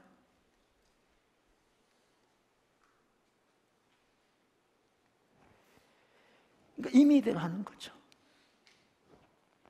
똑같은 얘기입니다. 그러면서 주 여호와의 말씀에 본 것이 없이 자기 심령을 따라 예언하는 어리석은 선지자들에게 화했을진저 이스라엘아 너희 선지자들은 황무지에 있는 여우 같으니라. 너희 선지자들이 성 무너진 곳에 올라가지도 아니하였으며 여기 보십시오. 성 무너진 게 이 22장에 나오는데요. 그 당시에 성이 무너져 있으면 언제 죽을지 몰라요. 아시죠? 성이 무너졌다. 언제 적군이 쳐들어와서 다 몰살다 간지 몰라요. 그러니까 성 무너지는 게 심각해요. 그러면 여기 보면 하나님 백성들이 영적인 상태가 이렇게 심각하게 하나님 떠나 있는 상태를 뭐에 비교했냐면 성 무너진 데 비교했어요. 그러면 그들을 올바로 세우는 일을 누가 했어야 되느냐? 종교 지도자들이 했어야 됐어요. 무슨 메시지로? 하나님 중시적인 메시지로. 하나님과의 관계에서 나오는 하나님 중시적인 메시지로 그들을 하나님께로 돌이킴으로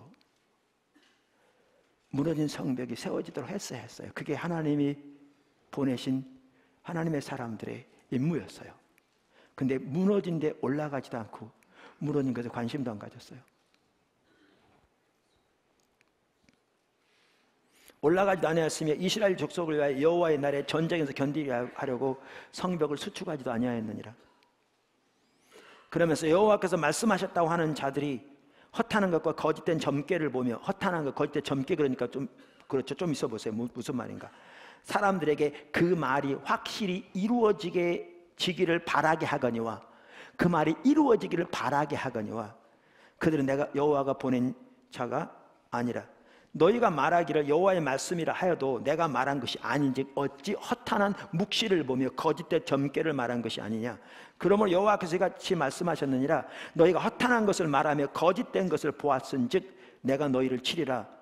주 여호와의 말씀이니라. 그 선지자들이 허탄한 묵시를 보며 거짓 것을 점쳤으니 내 손이 그들을 쳐서 내 백성의 공회에 들어오지 못하게 하며 이스라엘 족속 호족에도 기록되지 못하게 하며 이스라엘 땅에도 들어오지 못하게 하리니 너희가 나를 여호와인 줄 알리라. 내가 이렇게 칠 것은 잘 들으세요. 그들이 내 백성을 유혹하여 잘 들으십시오. 평강이 없으나 평강이 있다 함이라. 지금까지 살펴본 내용이 거짓된 점괘, 허탄한 것 다 뭘 말한 줄 아십니까? 평강이 없는데, 성벽이 무너져 있는데, 언제 망할지 모르도록 노출되어 있는데 아무런 일이 없는 것처럼 좋은 약속들만 골라서 하나님이 이 나라를 지키실 겁니다. 여러분의 기도를 들으시고 축복하실 겁니다. 여기서 성대한 예배를 드렸으니 우리의 기도를 들으신다고 약속하셨으니 여러분의 기도를 들으시고 여러분의 사업에 축복을 주실 것이고 여러분의 자녀의 축복을 주실 거고 이 나라를 지켜줄 것입니다 라고 말한 걸 두고 이렇게 말씀하시는 거예요. 그걸 두고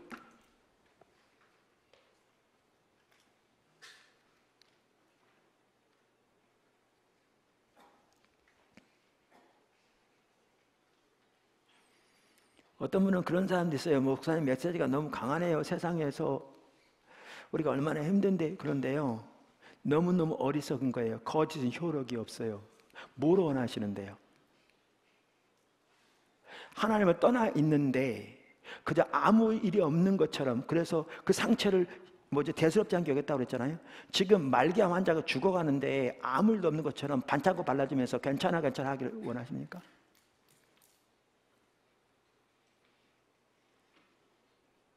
미혹하게 하는 자들이라고 말하잖아요. 그대로 이루어지기를 바라게 하거니와 그들은 여호와가 보낸 자들이 아니라 그러잖아요. 여러분이 말씀을 말할 때 이 거짓의 문제를 제대로 보지 못하면 하나님 나라 말씀은 전혀 이해하지 못합니다. 전혀 이해하지 못합니다. 이 거짓의 문제를 봐야 이게 얼마나 심각하고 오늘날 팽배한가를 볼 수 있습니다. 그리고 하나님의 백성들이 그 시대처럼 얼마나 심각하게 거짓을 원하는지를 볼 수 있습니다. 그걸 집착하는지를 볼 수 있습니다. 오늘날 성경이 기록되어 있는데 우리는 그 구절을 읽으면서 그게 우리인 걸 모르는 거죠. 왜? 여기에 거짓이 뭔지를 모르니까.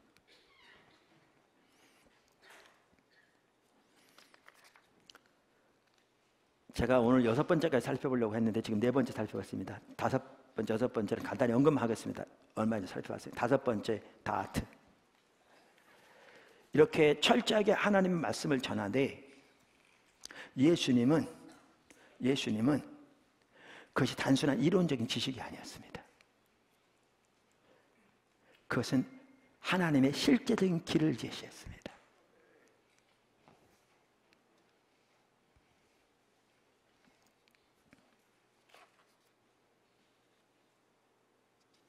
반면에 바리새인들은, 그러니까 호세아서에 이 백성이 지식이 없으면 망한다고 그러니까 그들은 그것이 성경적인 지식으로 알았다니까요. 그리고 바리새인들은 누구보다 성경적인 지식이 뛰어났고 그 지식이 정통이었기 때문에 자기는 자기 조상들과는 근본적으로 다르다고 생각했다니까요. 근데 그 지식은 단순한 성경적인 지식이 아니라 철저하게 하나님의 말씀인 성경적인 지식에 토대하되, 성경에 토대하되 하나님과 인격적인 관계 안에서 하나님과 삶을 살아감으로 얻어지는 하나님의 길에 대한 실제적인 지식이었다는 거예요.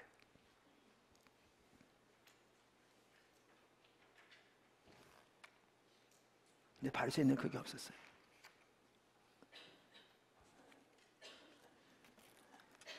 제가 이 부분 그냥 넘어가면, 얼마 전에 설교했긴 합니다만 좀 모를 수 있는데 제가 자세히 설명할 시간이 없습니다. 그냥 간단히 언급하고 넘어가겠습니다.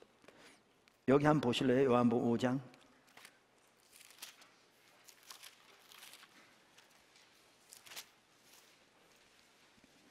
37절. 또 나를 보내신 아버지께서 친히 나를 위하여 증언하셨느니라. 하나님께서 예수님에 대해서 구약 성경에 증거하셨다 그 말입니다. 너희는 아무 때에도 그러니까 여기 그는 그분의 그 말입니다. 그분의 음성을 듣지 못하였고 그분의 형상을 보지 못하였다. 그러니까 이사야가 하나님의 영광을 본 것처럼, 모세가 하나님의 영광을 본 것처럼, 그리고 사무엘이 하나님의 음성을 듣고 하나님의 인격적인 관계에서 하나님의 인도를 따랐던 것처럼, 성경에 나오는 귀한 하나님의 선지자를 닮게 했던 것처럼, 바리새인들은 성경적 지식은 뛰어났지만 살아계신 인격적인 하나님과 어떠한 인격적인 관계도 없었다 그 말입니다. 근데 여기 보실래요? 39절. 너희가 성경에서 영생을 얻는 줄 생각하고 성경을 연구하거니와 이 성경이 곧 내게 대하여 증언하는 것이라. 그들은 성경에서 영생을 얻는 생각하고 성경을 연구하고 묵상하는 것이 그들의 직업이었습니다. 그리고 그 아랫절에 보시면 그들은 성경을 의지하고 산다고 자부했습니다. 그런데 다시 위로 올라가시면 38절. 그 말씀이 그랬죠. 제가 오늘 아침에 그걸 봤네요. 그전에 여러 번 설교했는데 여기 보니까 그들은 성경에서 영생을 얻는 생각하고 그렇게 성경을 묵상하고 상고하고 연구하고 의지했지만 그들은 성경에 말하는 하나님을 전혀 알지 못했잖아요. 그분의 음성을 듣지 못하고 한 번도.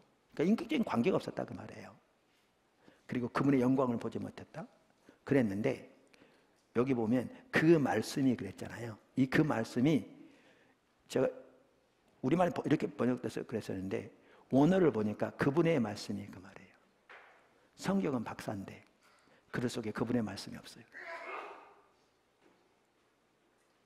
그들의 직업은 성경을 암송하는 거였는데 서기가 되려면 모세의 오경을 암송했어야 한다는데, 그들은 평생 동안 성경을 묵상하고 연구하고 암송하는 게 그들의 직업이었는데, 예수님 뭐라고 했냐면 너희 하나님의 말씀이 너희 속에 거하지 않는다 그래요. 얼마나 충격입니까? 왜요? 그들은 이론적인 지식에 불과했어요. 살아계신 하나님과 올바른 관계가 없었어요. 그리고 그 하나님의 길을 따라 살아감으로 그 하나님의 길이 삶에서 열매를 맺어 그 실제적인 지식이 되어야 되는데 교리적인 지식뿐인 거죠. 껍데기만 있는 거죠. 근데 예수님은 그렇지 않았어요. 끝으로 이렇게 우리가 하나님의 말씀의 토대에서 그 삶에 대한 실제적인 지식, 하나님과 관계에서 그것이 말씀의 핵심이 돼 있으니 저는 그렇게 되려면 예수님처럼 철저하게 자신이 먼저 말씀에 의한 삶을 살아야 합니다. 우리가 예수님이 마귀에게 시험을 받으시는 그 내용을 보면 볼 수 있는데 두 가지 요소가 나옵니다. 하나는 예수님은 말씀을 깊이 하셨습니다. 마귀의 속임수를 금방 다 하셨습니다. 말씀을 왜곡되게 갖다 붙여서 하나님의 의도하신 의미와 목적과 의도대로 전혀 사용하지 않고 자기 목적대로 말씀을 왜곡하는 사탄의 괴계를 예수님은 정확히 깨뜨려 보셨습니다. 그리고 예수님은 말씀을 인용할 때 하나님이 말씀하신 의미와 의도와 목적 그대로의 말씀을 인용하셨습니다. 더 나아가 예수님은 하나님의 말씀에 자신의 삶 전체를 걸었습니다. 사탄이 천하 만국의 그 영광을 보여주면 내게 절하면 내가 다 주겠다고 그랬을 때 예수님은 그 모든 것을 거절하고 하나님의 말씀에 자신의 삶을 의탁했습니다. 이게 있었기 때문에 예수님 당연하다고 생각했지만 예수님이 이 삶을 사셔서 예수님의 삶에서는 하나님의 말씀을 단순히 이론적으로 뿐만 아니라 하나님과 동행하는 가운데 그 삶의 실제를 알았고 그 하나님의 길을 전했습니다. 이게 제사장들의 입술에 있어야 할 다툼입니다. 지식입니다.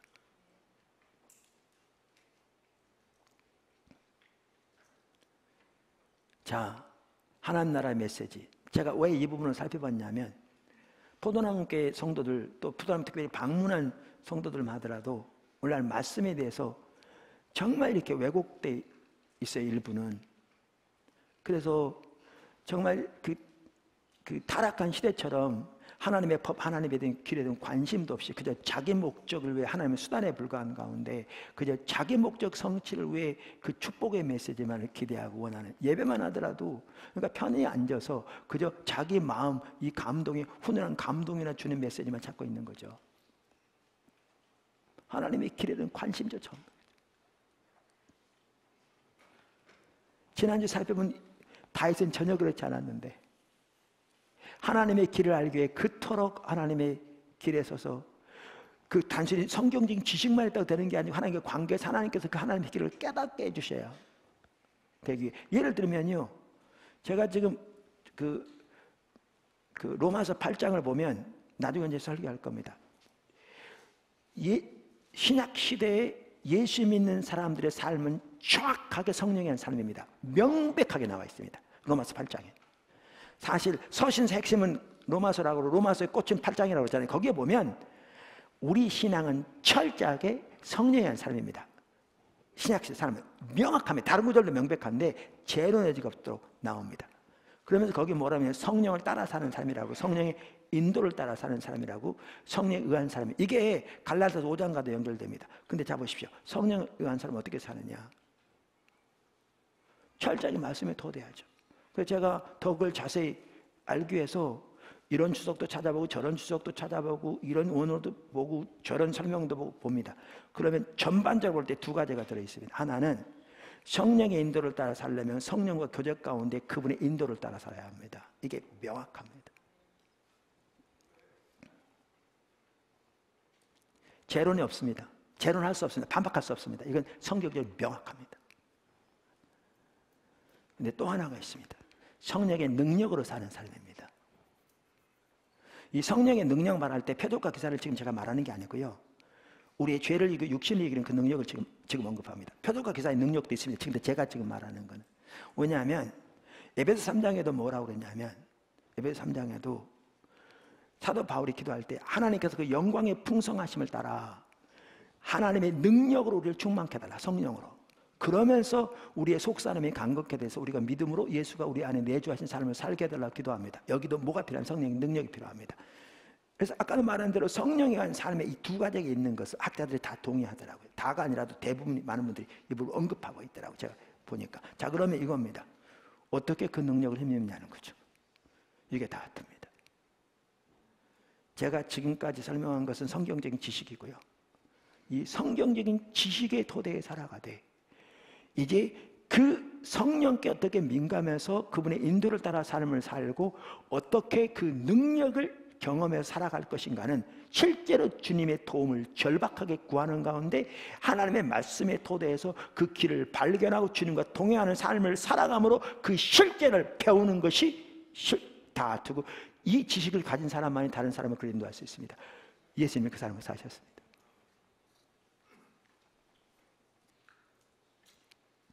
그게 말씀입니다.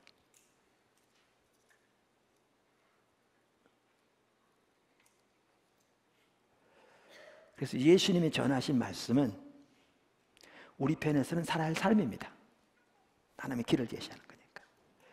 동시에 예수님이 전하시는 말씀은 또 우리가 전해야 할 말씀이기도 합니다. 그래서 예수님이 전하신 말씀의 성격과 우리가 살아야 할 삶의 성격 둘은 같이 가고 그것이 곧 우리가 전해야 할 말씀의 성격이기도 합니다. 오늘 그 부분 살펴봤습니다.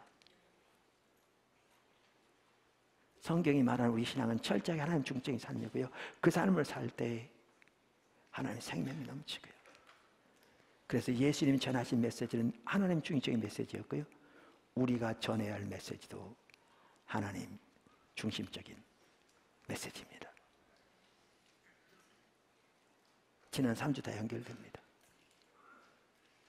포도나무 교회가 그렇게 철저하게 하나님의 말씀 위에 서기를, 진정한 말씀에 단순한 교리적인 지식이 아니고 자기 원하는 대로 선별적으로 자기 원하는 것만 취하는 그런 잘못된 것이 아니고 정말 주님의 길을 알기 위해 하나님의 말씀 묵상하며 주님의 도움을 구하여 절박하게 선 가운데 하나님의 길이 보여진 대로 그 삶을 조정해서 그 길에 서기를 추구하고 주님의 은혜를 구하는 가운데 그 안에 자라나는, 그리고 그 길로 다른 사람을 인도하는 그러한 하나님 중심적인 삶 또한 메시지를 전하는 우리들이 되기를, 그래서 하나님의 약속하신 그 약속 다 이루어지고 성취되는, 그리고 여러분의 삶의 모든 영역에 하나님의 생명이 넘치는 그 복된 삶이 여러분에게 있기를 주님으로 축원합니다. 기도하겠습니다.